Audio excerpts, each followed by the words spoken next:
So you see these movies or this image of him hitting on his wife, and you think that that was who Ike Turner really was, but it was a lot more than that, because Tina was doing her let's say, giving some equal rights, and she got some equal lefts from Ike Turner as well.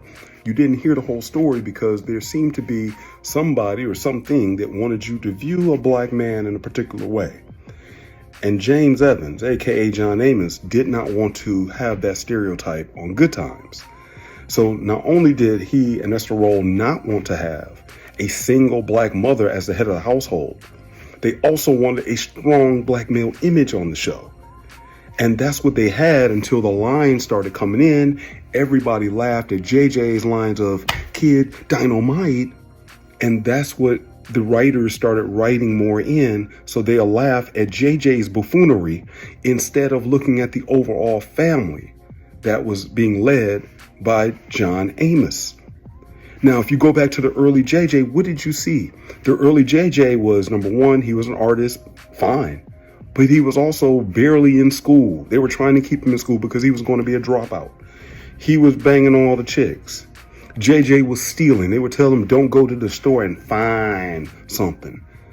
That was who JJ was. Now, thankfully, as the show went on, Jimmy Walker, JJ actually ended up leading the family.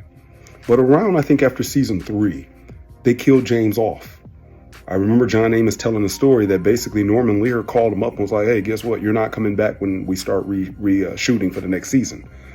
And he didn't come back. Norman Lear got what he wanted. A show with a single black mother in the house. And they just picked up, and for those who remember Florida dropping the punch bowl saying, damn, damn, damn. That was a classic moment etched into all of our brains, and they took away her husband. Thankfully, even in that short time period for John Amos, that's how much that man impacted my life. You watch videos on my channel of my father.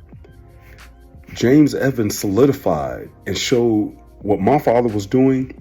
Well, my father just wasn't being mean. That when I watched the episodes of James defending his family, when Florida's cousin Cletus, I think it was nephew Cletus, came to rob, and he pulled a gun on them, and they ended up turning the radio off, knew the lights were going to go out, and next time by the lights came on, James had his arm around his head and had taken the weapon away from him. The fact that when Thelma was dating a much older man, she had to bring him in and talk to her father. What about the scenes that we had where James was trying to make some extra money, so he was fixing TVs and all the neighbors were bringing them in there, or the talent shows? In every way, shape, and form, in all of his kids' life, in JJ's, in Thelma, and in Michael's, down to, of course, Florida, you saw this man having an impact on his kids and on his family.